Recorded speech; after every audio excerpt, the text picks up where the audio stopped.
On va commencer avec le Parti libéral du Québec. La semaine passée, on a dit aux gens qui nous écoutent qu'il y avait un conseil général la fin de semaine dernière. Moi, j'étais là. J'ai remarqué certaines choses, des choses positives, des choses un peu moins positives, donc on va en discuter. Et évidemment, je veux qu'on parle un peu de tout ce qui est sorti dans les médias concernant le Conseil général. Et il y a une raison que on a parlé du manque de nationalisme au Parti libéral du Québec. Moi, c'est quelque chose qui me dérange parce que, premièrement, je pense pas que c'est vrai, mais il y a une raison que il y a juste ça qu'il y avait à dire. Là, puis on va y revenir. Mais pour le Conseil général, je vais commencer un petit peu avec les choses que j'ai aimé moins et ensuite, on va parler du positif. Là, on va terminer avec ça. Premièrement, un conseil général sans chef, pour moi, je sais pas, ça inspire pas vraiment, OK? C'est sûr que c'est dans les instances du parti, ça doit être fait. Bon, on a un chef intérim, on fait avec, là, on vit avec ça. Mais je comprends que c'était quelque chose que c'était planifié, puis ça doit être fait, puis je comprends. Mais au moins, si c'est un chef par intérim puis tu fais un conseil général, déjà le fait qu'il n'y a pas un chef de parti, pourquoi ne pas profiter de cette opportunité-là de parler justement de la course à la chefferie, de parler des règles qui doivent être établies, au moins, tu as les gens qui sont là, pourquoi ne pas déjà commencer à parler de ça? Moi, j'aurais fait ça. Oui. Mais tu vois, George, c'est sûr que la situation n'est pas idéale. Il n'y a pas de chef en titre pour les raisons qu'on connaît, sur lesquelles on ne reviendra pas. Mais tu vois, moi, ça c'est le bout qui me dérange un peu moins, le fait que ce soit un intérimaire. Parce que malheureusement, on doit passer par là, puis il n'y a pas le choix. Moi, ce que je comprends et ce que je décode de tes paroles, c'est que t'es pressé, puis je le comprends, à ce que ce parti-là puisse avoir un chef et donc une orientation claire et que ce parti-là puisse bâtir un positionnement et des positions et des plateformes qui puissent lui permettre de mieux performer aux prochaines élections. Ça, je le comprends totalement. Bon, maintenant, on a un chef intérimaire, puis c'est bien correct comme ça. Là où je te rejoins totalement, mais alors là, totalement, à partir du moment où on décide d'organiser un conseil général, est-ce qu'on peut s'assurer qu'il y avait une bonne raison d'en tenir un? Est-ce qu'il y avait une thématique spéciale? Non. Est-ce qu'il y avait un cahier des participants qui se tiennent? Non. Est-ce que c'était un conseil général pour parler des règles de la course à la chefferie? Non. En fait, c'était quasiment une sorte de rencontre de militants, une manière de dire, bon, ben, on va rassembler du monde. Bon, bravo d'ailleurs, ils ont rassemblé 400 personnes, c'est parfait. De rassembler du monde, là, pour nous rappeler qu'on est une famille, etc. Regarde, tout ça, c'est bien beau. La réalité, c'est qu'il n'y avait pas de raison. Et quand tu n'as pas de raison, tu laisses place à quoi? Tu laisses place à de la distraction. Exact. Et ce qui s'est passé, c'était de la distraction. Ouais, c'est ça. Tu as très bien mentionné ça dans les autres points que j'avais dans la section du peut-être négatif, c'est qu'il n'y a pas eu vraiment de contenu. Donc, tu as absolument raison là-dessus. Et pour moi, arrivant là, bien évidemment, on n'avait pas de cahier de participants, rien. Je sais pas s'il y avait une orientation. Moi, je suis allé là ne sachant pas vraiment pourquoi j'étais là. Je suis allé parce qu'évidemment, je suis un libéral. Je voulais voir du monde. C'était pour moi le premier événement après la pandémie. Donc, c'est une belle opportunité de voir toute cette famille libérale-là. Mais il n'y avait pas de contenu. Il semblait pour moi plus d'un exercice de motivation, comme tu as dit, ou peut-être même un rendez-vous pour montrer une certaine crédibilité pour ce comité Pratt et Cadet. Oui, mais alors, juste parce que moi, j'ai parlé avec quand même beaucoup de monde et on essayait de me dire « Ah, mais c'est le Conseil général de la relance ». Alors, effectivement, on a mis beaucoup d'emphase. On a mis beaucoup d'emphase. On n'a pas mis l'emphase, mais c'est-à-dire, c'est sûr qu'il y avait l'ombre, bien sûr, de ce comité-là, le comité Pratt-Cadet, effectivement. Mais tu vois, George, moi, je pense que ce comité-là, il devait être mis en place, qu'il y ait une réflexion. À la base, c'est une très bonne chose. C'est un parti qui a besoin d'un point de départ pour sa réflexion. Puis, en théorie, c'est ce que ce comité-là est censé faire. Mais là, plus le temps passe, plus j'ai l'impression, puis j'espère que les membres du comité avec qui j'entretiens plusieurs liens ne m'en voudront pas de dire ça, mais on est passé d'un comité de réflexion qui allait accoucher d'un point de départ qui allait permettre aux commissions permanentes par la suite de partir avec le ballon puis de faire leur travail, notamment la commission politique, etc., à une opération de communication qui a été vraisemblablement manquée, à une espèce de comité de consultation qui est à mes yeux, là, comité de consultation rendu là, c'est quasiment une opération de relations publiques. Dans le fond, on fait quasiment patienter les militants le temps d'une course à la chefferie. Ouais. Je te dis pas que le travail qui s'y fait est pas bon ou que le travail qui s'y fait est pas pertinent. Je suis convaincu de ça. Moi, j'ai confiance en l'intellect des gens qui sont là. Même André Pratt, là, je veux dire, c'est peut-être pas quelqu'un qui a milité dans ce parti très longtemps. Hein. Il avait une autre carrière, mais c'est quelqu'un de bien intelligent et qui, je suis certain, est capable d'arriver avec un rapport qui se tienne. J'ai aucun doute là-dessus. D'ailleurs, je les encourage tous à faire ce qu'ils ont à faire. Il reste que le sentiment aujourd'hui, c'est que cette consultation, ça a l'air plus d'être des relations publiques. Et c'est ça qui est un peu plate. Parce que ça risque de décrédibiliser un rapport qui, je suis sûr, va contenir du très bon. Mm-hmm. Non, c'est ça. Je pense que c'est sûr que le but, évidemment, c'est, en plus de présenter certaines orientations pour le parti, moi, je suis pas vraiment contre l'idée de consulter aussi les membres et d'avoir un peu le pouls de tout ce qui se passe un peu partout au Québec. Puis, c'est sûr que des événements comme ça où il y a des centaines de personnes, c'est une bonne opportunité d'en profiter. D'ailleurs, je les suis sur Facebook. Ils ont fait un autre rassemblement comme ça dans Westmount, je pense, à Montréal, où il y avait près de 100 personnes qui étaient là. Donc, OK. C'est comme une mini-tournée là, je sais pas si c'est une consultation ou... ils veulent collecter des différentes idées, des points de vue, peut-être pour les aider à réfléchir ou à faire un peu les conclusions de leur rapport. Mais pour moi, j'ai l'impression qu'on s'est rassemblés la fin de semaine pour satisfaire à un but qui est plus réservé à ce comité-là. C'est correct. Il y a eu des panels, il y a eu des discussions, il y a eu des échanges. Je sais pas. Pour moi, je n'étais pas satisfait vraiment du contenu de ce conseil général-là. Ça, c'est les parties un peu négatives. J'aurais beaucoup plus aimé rentrer en conseil général puis avoir comme but, c'est quoi la suite. Et la suite, c'est une course et il faut se concentrer là-dessus. Ouais. Bon, maintenant, à la défense aussi du Parti libéral du Québec à ce niveau-là, personne ne s'attendait à ce que ce conseil général-là soit piraté, par la lettre ouverte qu'a fait publier Jérôme Turcotte, un ancien président de la commission politique, la veille, et dans lequel, je résume grossièrement, dans laquelle il disait que les nationalistes n'ont plus vraiment leur place au PLQ.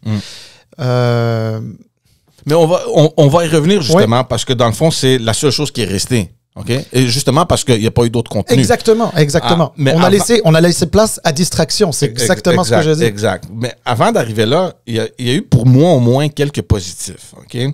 Le fait qu'on a pu rassembler 400 ou peut-être plus, ou disons aux alentours de 400 personnes, c'est une très bonne chose à mon opinion, à moi. Il y avait beaucoup de jeunes, il y avait aussi des anciens, c'était un bon mix de gens qui sont venus d'un petit peu partout. C'était un succès de rassembler 400 personnes et on voit évidemment la condition du parti en ce moment-là.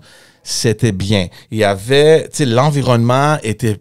Il y avait un air positif, les gens étaient excités, il y avait un enthousiasme dans l'air, puis les membres semblaient être prêts pour la suite des choses. C'est pour ça que j'aurais beaucoup plus aimé prendre avantage de cette situation-là pour les motiver et se lancer dans une course ou au moins aborder le sujet de la course. Tu sais? Donc, c'était un excellent environnement. L'atmosphère était très bonne. C'était un succès. Et pour moi, c'est le but en ce moment de ce que doit faire le Parti libéral du Québec.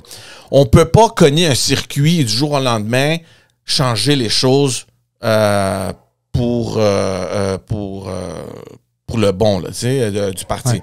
Moi, je pense que c'est justement ça qu'il faut faire. Il faut accumuler des petits succès dans le temps et arriver dans un an maintenant beaucoup plus loin que où est-ce qu'on est en ce moment. Donc, on a déjà parlé un peu du caucus. Désolé, le chien est en train de japper, là. Je ne sais pas si on peut l'attendre, là, mais donc, on a déjà parlé du caucus où, dernièrement, il semble avoir pénétré cette armure de la CAQ. Et c'est une chose qui doit continuer. Ils sont dans une bonne voie. Ils doivent continuer. Ça, c'est un petit succès. L'autre succès, ben, c'est ce conseil général-là. Bravo. Donc, il faut accumuler des petits succès comme ça. Le prochain, évidemment, succès, ça serait d'avoir un bon lancement dans la course à la chefferie. Ensuite, d'avoir une bonne course à la chefferie. Au moins 4, 5 candidats peut-être. De pouvoir échanger des idées. Donc, il faut vraiment se concentrer à faire des petits succès. Et dans 1 an ou 2 ans, je pense qu'on va arriver loin. Oui, ben écoute, moi je suis d'accord avec toi sur les petits succès, puis d'ailleurs un parti en reconstruction doit toujours se baser sur des petits succès et faire son chemin, etc. Je suis complètement d'accord avec ça, donc c'est pas moi qui vais dire l'inverse. Mais bon, tu sais, je vais te dire, moi le seul succès pour moi de la fin de semaine du congrès libéral, le seul succès, c'est le fait qu'il y a pu y avoir des débats et tu sais que ça suscite des débats. Tu sais, je parlais évidemment, je fais référence de nouveau à la lettre ouverte de Jérôme Turcotte. Ça a suscité des débats. Et de ce point de vue-là, je le vois positivement. Parce que un parti qui est capable de débattre, c'est un parti qui est en santé. Je n'ai pas de problème avec ça. Maintenant, je ne suis pas en train de dire que je trouve la démarche juste et correcte. Toujours est-il, ça a suscité des débats, donc il y avait quelque chose de positif à en sortir. Ça, c'est le petit succès ou le seul petit succès dont on peut parler à ce stade-là. Il y avait beaucoup d'échanges, puis on arrive vraiment dans le point parce que ce qui est sorti dans les médias suite à ce conseil général-là, c'était justement quelque chose qui était relié à cette lettre ouverte que Jérôme Turcotte a publiée, dont le manque de nationalisme. Premièrement, à mon avis... c'est pas juste le manque de nationalisme, c'était carrément de dire qu'il n'y avait pas de place pour les nationalistes dans ce parti-là. Exact. Moi, je pense que c'est faux, surtout pour quelqu'un qui a commencé dans l'ère Jean Charest où on a vu quelque chose, puis c'est sûr que lui aussi est rentré dans cette époque-là où il a vu quelque chose qui était peut-être beaucoup plus intéressant qu'aujourd'hui, mais de dire que on n'en veut plus de ces gens-là, ben c'est faux. Parce que moi, j'étais là. Il y a d'autres personnes que je connais qui ont cette même idéologie-là et cette approche-là d'un Parti libéral du Québec qui est nationaliste et fier de l'être. Il était là. Donc, de dire ça, moi, je pense que c'était faux. Mais je suis d'accord avec toi. Au moins, ça a suscité un débat. Le problème, c'est que il y avait rien d'autre. Ouais. Puis, les journalistes qui étaient là, ils ont pogné des petites affaires, ils ont commenté sur quelques membres et qu'est-ce qu'ils ont dit, par exemple, de transférer toute la responsabilité de santé, de donner cette juridiction-là au fédéral. Look. Ouais, mais là, s'il y a une personne qui a demandé ça, il faut arrêter, là. C'est un conseil général, c'est ça le but, c'est d'inciter les membres à venir et donner des idées, donner leur avis, puis si quelqu'un pense que c'est ça qu'il faut faire, ben regarde, c'est son droit. Ça ne veut pas dire que le conseil général était d'accord avec ça ou que les membres du parti veulent éliminer toute la responsabilité de la santé. Et puis, moi, je pense juste simplement que les médias n'avaient pas grand-chose d'autre à dire et c'est un peu la faute de l'organisation parce que, comme tu as très bien dit, c'est un exercice aussi de communication, un conseil général. Donc, il faut établir un peu des lignes à nourrir aux médias. Voici ce qu'on fait. T'sais. Puis, il y avait un manque de ce point-là. Puis la seule chose comme contenu qu'il y avait, ben, c'était la lettre de Jérôme Turcotte. Donc, tous les journalistes se rendant sur place ayant lu l'article le jour d'avant, dans leur tête, c'était comme, il n'y a pas de nationalisme, regarde, on va vérifier qu'est-ce qui se passe, qu'est-ce qui est dit. Exactement. Donc, tout le focus était là-dessus. Exact. Moi, j'ai rien contre Jérôme Turcotte. C'est pas la première fois qu'il fait une sortie dans les médias. Effectivement. Bravo pour lui. Le problème, moi, c'est que peut-être le parti devait être mieux préparé, organisé, je sais pas trop quoi en termes de contenu. Il les a pognés peut-être par surprise aussi. Mais regarde, la nature, elle a horreur du vide. Là, il y avait un vide. Donc, ça a laissé place à la distraction. La distraction s'appelait Jérôme Turcotte, tout du moins la lettre de Jérôme Turcotte. Donc, c'est sûr que tout le focus était là-dessus. Moi non plus, j'ai rien contre Jérôme Turcotte. Au contraire, je dirais même que c'est quelqu'un que j'apprécie pour son intelligence, sa mécanique intellectuelle. C'est quelqu'un de rigoureux, de passionné à ce niveau-là. Je suis pas d'accord avec lui sur beaucoup de choses, mais on se connaît bien, puis on se respecte dans nos façons de voir respectives. Mais c'est sûr que moi, quand je lis, il n'y a plus de place pour des nationalistes au PLQ, j'ai envie de te dire, il y a beaucoup de gens qui vont se sentir insultés et se dire, mais là, c'est pas pourquoi mon nationalisme, il n'est pas moins important ou moins intéressant que celui de Jérôme Turcotte ou de personnes qui pensent comme lui ou qui, tu sais, je veux dire, à un moment donné, il n'y a personne qui a le monopole du nationalisme, etc. Alors oui, est-ce qu'il y a des personnes au PLQ qui sont peut-être moins nationalistes ou qui voient je sais pas, là, tu sais, je veux dire, moins d'importance peut-être à des questions de nature identitaire. Est-ce que ça existe? Oui. Est-ce que c'est la majorité? Est-ce que c'est ce qui fait en sorte que les nationalistes n'ont plus leur place dans ce parti-là?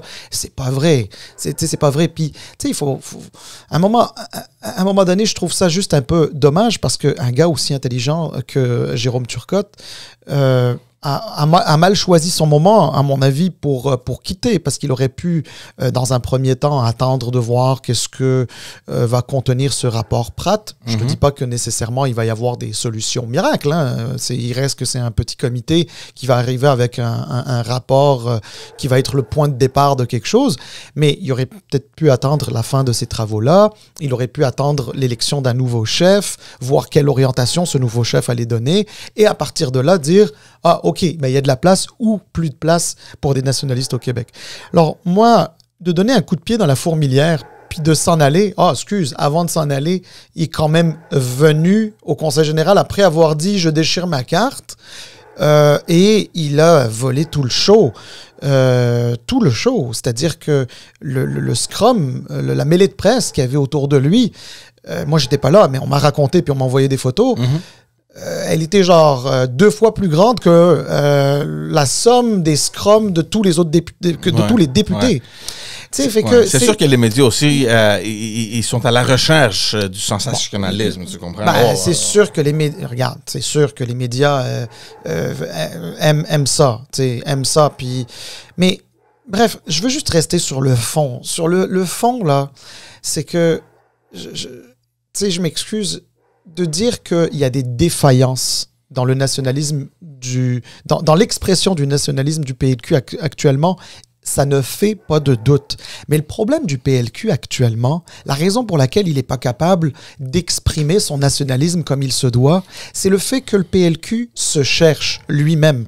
C'est-à-dire, comment veux-tu exprimer une vision libérale du nationalisme? Comment veux-tu exprimer une vision libérale de l'identité du Québec lorsque l'identité propre, l'identité politique du PLQ, on est à la recherche de ça, c'est pour ça qu'il y a un comité Pratt, c'est pour ça qu'on attend un nouveau chef qui va donner aussi sa définition et son orientation, puis son positionnement suite à une course à la chefferie dans laquelle on espère y avoir des débats d'idées à ce sujet-là. Le PLQ se cherche. Mais le PLQ, en ce moment, excuse-moi, là, mais il y a autant de définitions de ce que c'est qu'être libéral qu'il y a de députés dans le caucus ou de membres au PLQ.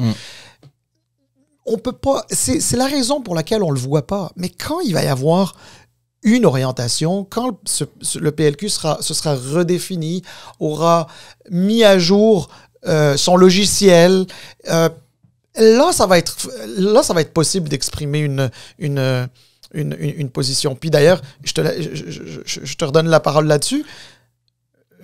Sur mon blog, electron-libre.ca, j'ai écrit un texte sur comment on peut exprimer une affirmation identitaire, une sorte de nationalisme à travers le prisme libéral. C'est possible. Sauf que, d'abord, je ne détiens pas la vérité. Moi, j'essaie juste de participer au débat. Je donne juste mes idées. Mais ce que je veux dire par là, c'est que c'est possible. Mais au moment où on se parle, le PLQ est déboussolé. Et tant et aussi longtemps qu'il ne se sera pas reconnecté, qu'il n'aura pas renoué avec sa propre identité politique, il ne sera pas en mesure d'exprimer un nationalisme. Non, tu as absolument raison. Puis, juste pour revenir un peu à Jérôme Turcotte, moi aussi, j'ai pas compris ça. Dans son article, il n'a pas dit qu'il déchire sa carte. Là. Il disait que il la met dans un tiroir, puis peut-être il espère dans un futur proche de pouvoir revenir. Bon, c'est correct, c'est ta décision. Mais le fait que tu viennes au Conseil général, tu as pris une décision que tu veux quitter, ça t'appartient. Mais quand tu sèmes un peu cette... je ne sais comment tu peux la décrire, là, puis tu sèmes un peu ce malaise, puis en plus, tu te présentes parce que tu sais que les médias vont être tous autour de toi.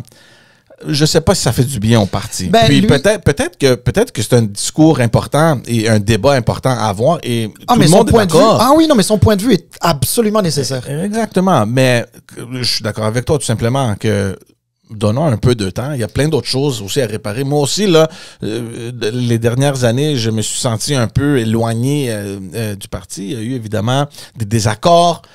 Le but maintenant, c'est de voir, OK, c'est quoi la suite des choses, là, comment on peut faire un petit reset et continuer un peu de la bonne manière.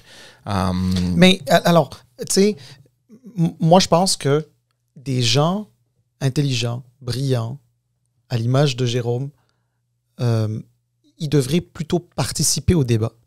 Parce que, je m'excuse, mais la politique à la base, c'est quoi? La politique à la base, c'est de convaincre les autres. C'est de ramener les gens à tes idées. Mais c'est parce qu'en désertant le militantisme, parce que là, c'est un déserteur, là, il a décidé de partir au moment où on a besoin de gens intelligents comme lui, là, tu sais, au moment où le PLQ a besoin de gens intelligents comme lui. Et bien, c'est parce qu'on vient de perdre quelqu'un de précieux, mais, tu sais, je suis pas en train de dire que le PLQ le regrettera. Bon, il a décidé de partir, il est parti. Mais c'est pas le premier, puis ce sera pas le dernier. Mais exactement, tu sais, je veux dire, il y avait une fois quelqu'un, il m'avait dit, tu sais, le cimetière est rempli d'irremplaçables. C'est une façon un peu imagée de dire que nul n'est irremplaçable. Fait que, tu sais, c'est pas un problème. S'il a décidé de partir, c'est correct. Mais c'est dommage, parce que c'est quelqu'un de qualité qui aurait pu participer à ça. Il est plus là. Et je pense que son point de vue, plutôt que ce soit un pavé dans la mare, juste pour susciter le débat, ouais, ben bravo. Bon, ben c'est sûr qu'il a suscité le débat pendant la dernière semaine, pendant dernière fin de semaine en tout le cas. Mais après la fin de semaine dernière, les débats vont se poursuivre et il sera pas là. Et ça, c'est dommage. Ouais. Ça, c'est très dommage. Moi, je pense que ça nuit plus que ça n'aide. Je dis pas que les débats, c'est pas important et qu'il les ait suscités, c'est très bien. Mais honnêtement, il aurait pu très bien taper sur des points sur la table, susciter le débat sans avoir à faire tout ce show-là. C'est mon point de vue. Il en a un autre, je respecte ça, mais c'est juste que je trouve que c'est dommage. Ça nuit. Ça nuit plus qu'autre chose. Mais voilà.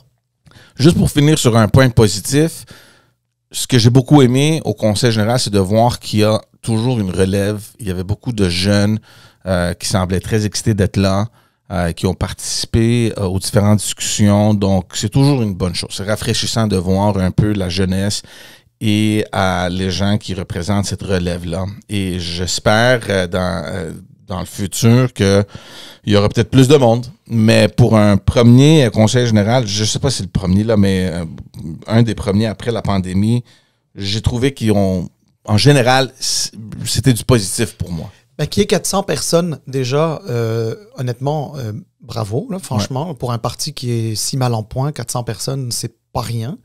Moi, je pense que c'est des beaux efforts qui sont faits au niveau de la mobilisation et d'essayer de reconnecter aussi avec quelques personnes. C'est pas évident. Qu'il y ait des jeunes, c'est parfait. Maintenant, c'est sûr que le bout idéologique est le plus important.